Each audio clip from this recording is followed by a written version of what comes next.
உணவு வடிவமைப்பின் முக்கிய அம்சங்கள். உணவு வடிவமைப்பு என்பது உணவின் அழகு, ஆரோக்கியம், சுவை, மனம், அமைப்பு ஆகிய அனைத்தையும் ஒருங்கிணைக்கும் கலை. இது சாப்பிடும் அனுபவத்தை இன்னும் இனிமையாக்குகிறது.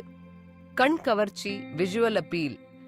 உணவு முதலில் கண்களுக்கு அழகாக தோன்ற வேண்டும். நிறமுள்ள காய்கறிகள், வெவ்வேறு சாஸ், சட்னிகள் சேர்த்தால் சிறப்பாகும். பிளேட்டில் அலங்காரம், பிளேட்டிங் அண்ட் பிரசன்டேஷன். சாப்பாட்டு தட்டில் சீராகவும் சமநிலையுடனும் உணவு அடுக்கப்பட வேண்டும். குறைவான ஆனால் அழகான அலங்காரம் முக்கியம். நிற ஒத்திசைவு, கலர் பேலன்ஸ். பச்சை, கீரை, சிவப்பு, தக்காளி, மஞ்சள், சாம்பார், வெள்ளை, இட்லி, தோசை, பேலன்ஸ்ட் லுக்.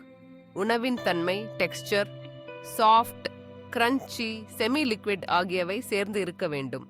உதாரணம், பிரியாணி, ரைட்டா, அப்பளம். சுவை அண்ட் மனம், டேஸ்ட் அண்ட் அரோமா. காரம், இனிப்பு, புளிப்பு, உப்பு அனைத்தும் சமநிலையுடன் இருக்க வேண்டும். சுவையான மனம் பசியை தூண்டும். கலாச்சார அழகு, கல்ச்சுரல் டச். தமிழ்நாட்டில் வாழைப்பந்தல் சாப்பாடு பாரம்பரிய உணவு வடிவமைப்பின் சிறந்த உதாரணம். நவீன சமையலில் செராமிக் பிளேட், கண்ணாடி கிண்ணங்கள் பயன்படுத்தப்படுகின்றன. நன்றி.